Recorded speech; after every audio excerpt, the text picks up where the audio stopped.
Hi there, we're going to talk today about fats. Now, I sometimes assume that there's a general understanding in the public about fats, but I shouldn't assume that because even one of my most brilliant colleagues, she's also a mentor of mine, actually, asked a question about fats that made me realize I shouldn't take anything for granted and that there's so much knowledge that all of us have within us that we take for granted. So I want to make this audio recording just about oils and fats because I do believe there is a lack of knowledge there that could hurt you and could actually be getting in the way of you feeling your best too.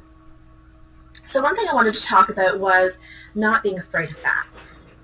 Now, it's pretty old school now in 2017 to talk about calorie counting, but I'm constantly surprised at how many clients are still fearful about eating nuts, about having foods that are higher in calories. But it really is about moderation, about watching your carb intake, and about the timing of things. And really importantly, we need to remember that fats are so essential.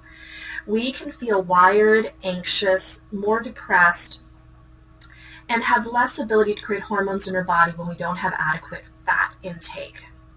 Fats are the building blocks of our hormones. Steroid hormones have fat as their building block. We need fat. So let's talk about what are healthy fats and unhealthy fats so that you can make better choices. I'll be honest, I find now with my metabolism being not as strong and healthy as it used to be before I had kids, I have to do things a little differently to maintain my metabolism, for sure. It's on my mind more often. But I am not afraid to have some small, healthy amounts of lard, especially organic grass-fed lard, to cook up certain foods. And I'm not eating at fast food restaurants. And I'm not having sugary foods in my day. I'm not talking starches from fruits and vegetables. I'm talking like sugary, desserty foods often. So to me, that's not a big deal, and it shouldn't be for you either unless your doctor has for some reason put you on a very strict low-fat diet. Another thing to think about is some fats that are on the market, some oils that are on the market. So a lot of people are buying jugs that say vegetable oil on them. Be aware that when it generically says vegetable oil, it probably has soy and corn in it. Why is that a big deal? Well, some of you are intolerant to that, and we can determine that through the body chemistry testing that is available through my clinic, the Bastos Natural Family Center, or through various other testings as long as they're solid in their research and proof. But beyond that, soy and canola are 99.9%, let's say, if not 100% of the time, unless it's labeled non-GMO verified, unless it's labeled organic, they are genetically modified. What that means for you, well, there is a documentary you can see called Genetic Rouleau, and in that you're going to see that there are negative effects in the body. In fact, at the Guelph University here local to me, here in Canada, there was research done on genetically modified food. I believe it was corn. This was quite some years back, even when I was still in university. They found that when butterflies were feasting on this genetically modified crop, they were dying. Okay. Also, there is research and evidence. Research I might not want to quote in case that's inaccurate, but there's definitely case studies and life experiences of farmers, as documented in the Genetic Rouleau movie, where they discuss that when they switched over from their usual feed to a genetically modified corn feed, for example, to feed their cattle, their animals, they were noticing a significantly large, sharp increase in infertility in those animals and in disease in those animals. And to the point where when they went and switched back to the organic or non-genetically modified food, the animals were reverting back into better health. That's pretty huge statement.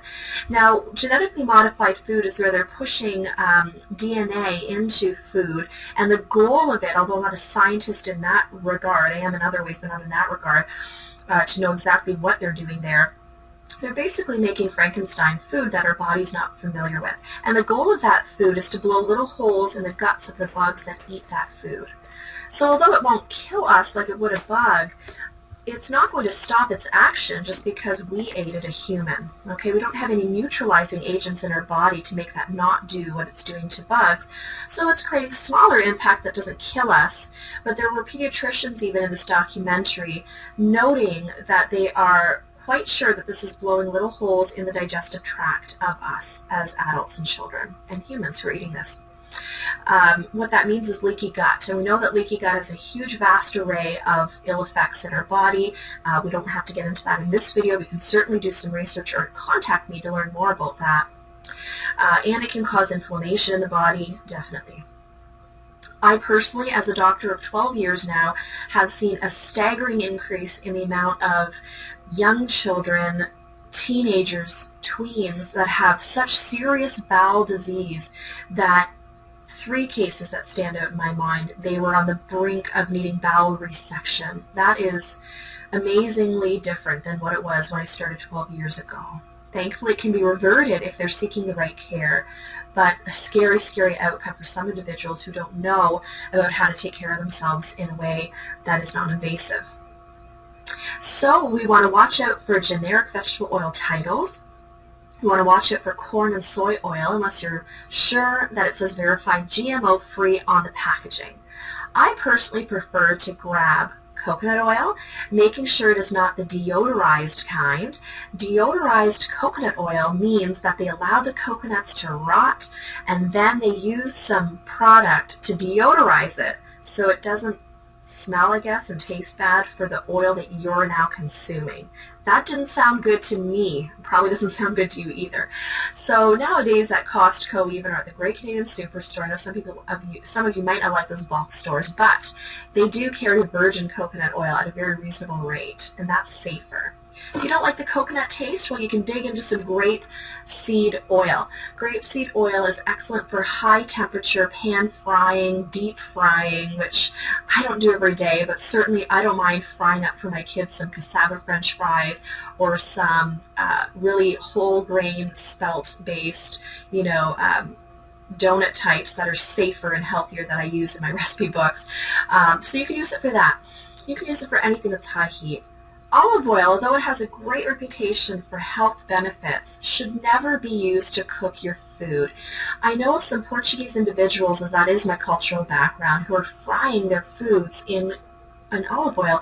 It has such a low burn point that you're going to create a toxic mix in that oil when you're doing that. Now you're having some toxic creation that's going to cause oxidative stress in your body. What that means is you've made the oil toxic, the olive oil toxic, by heating it. And now it can damage your body's cells, make them age quicker, and damage their DNA. And your DNA is what, when it's in a healthy state, is what keeps us from pretty serious disease and illness. So grapeseed oil is a good one. Coconut oil. I also enjoy avocado oil, although it's a higher price point. With olive oil, how do we enjoy olive oil to get its health benefits? Well, you can add that after.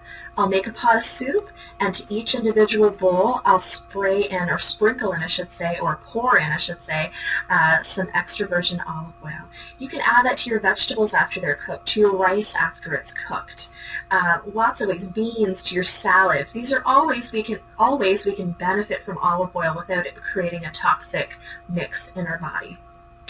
So that was the main areas that I wanted to cover for you, making sure that A, you're not afraid of oil, but also that you're being smart about the oil choices that you make. If you have any other questions about this or anything else to do with keeping healthy in a natural way that's chemical-free, feel free to reach out to me. My email is myhealth@elizabethbastos.com. That's Elizabeth with an S, not a Z, and Bastos is spelled B-A-S-T-O-S, and I practice out of my founded clinic, the Bastos Natural Family Center. All the best. Keep well.